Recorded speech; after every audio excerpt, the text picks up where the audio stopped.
In this release, we've added some usability improvements to make Zircon3D easier to use, especially on mobile devices and when working with heat maps and floor plan editing. First, we added on-screen 3D view control buttons. You can now use these buttons to rotate, pan, and zoom the 3D view directly. It works for the entire building or individual floors. It's especially useful on tablets and phones. Next, we improved how heat maps and data cards are displayed. In previous versions, the system always showed all sensor panels, which is now called the detailed mode.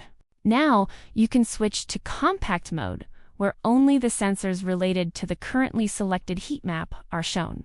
For example, when viewing a humidity heat map, only humidity sensors will appear in the data panels. Even in compact mode, you can still click on a sensor panel to open its detailed information. We also added an option called Show Action Cards, which controls whether device action icons, such as switches or cameras, appear in the scene. You can show them only when the heat map selection is set to none. These improvements make the heat map visualization much cleaner, especially when you have many sensors in the same space. We also improved sensor icon detection. Zircon3D can now recognize temperature and humidity entities in many different languages and automatically display the correct icon.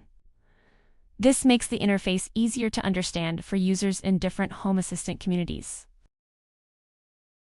Next, we improved the editing workflow. Zircon3D now automatically switches between building edit mode and object edit mode depending on what you select.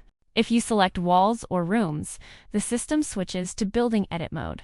If you select furniture, doors, windows, or devices, it switches to object edit mode. This removes the need to manually switch modes and makes modeling your home much faster. Next, in the designer, Zircon3D normally uses an auto-attach helper. When walls or rooms move close enough to each other, they automatically snap together. This helps keep floor plans aligned. In this version, you can now hold the Shift key while resizing a room to temporarily disable this auto-attach behavior. This allows you to freely adjust walls or corners for more precise editing.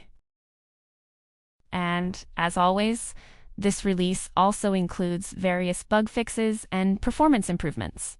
Thanks for watching. We'll continue improving Zircon3D and adding more features to make building visualizations easier and more powerful. If you have any questions or suggestions, feel free to visit our forum and share your feedback.